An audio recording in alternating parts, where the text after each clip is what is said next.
तुर्तास मुख्यमंत्री देवेंद्र फडणवीस बोलतायत, थेट जाऊयात। प्लग एंड प्ले इस प्रकार की व्यवस्था यहाँ पर मिले।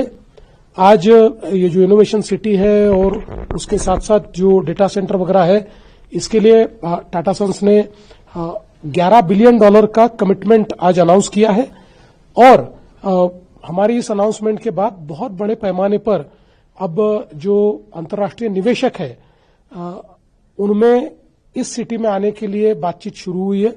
तो मुझे लगता है कि देश की पहली इनोवेशन सिटी ये मुंबई के पास हम लोग बनाने जा रहे हैं। एनी टाइमलाइन कुछ डिसाइड किया? देखिए, हम लोग अभी हमने जगह भी आइडेंटिफाई कर ली है और इसका एक जिसको हम लोग कंटूर कह सकते हैं उसको हमने ड्रॉ कर लिया है। अभी इसका जो डिटेल प्लानिंग है उसमें अगले 6-8 महीने हमको लगेंगे और उसके बाद हम लोग इसको शुरू करेंगे। Thank you sir. मराठी में अगर आप बोलना चाहें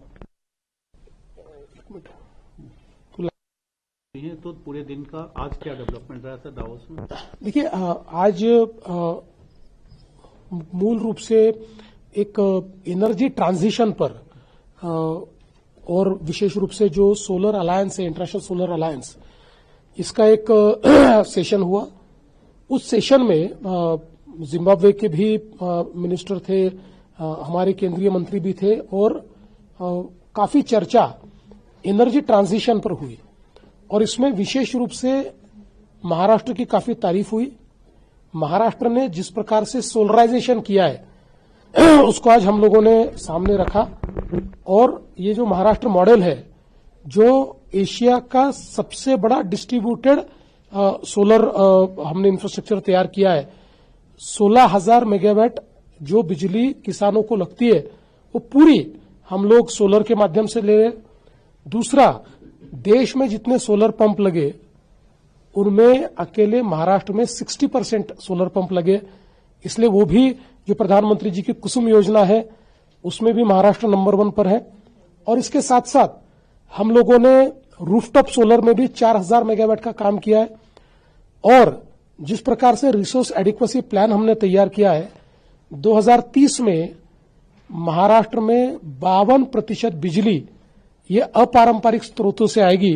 ये सारा जब मैंने शोकेस किया तो ये लोगों ने उसको बहुत सराहा है और जो इंटरनेशनल सोलर अलायंस है उन्होंने इसको केस स्टडी के रूप में अन्य देशों को भी भेजने की बात की है। तो ये महाराष्ट्र के लिए और देश के लिए एक बहुत बड़ी गौरव की बात है।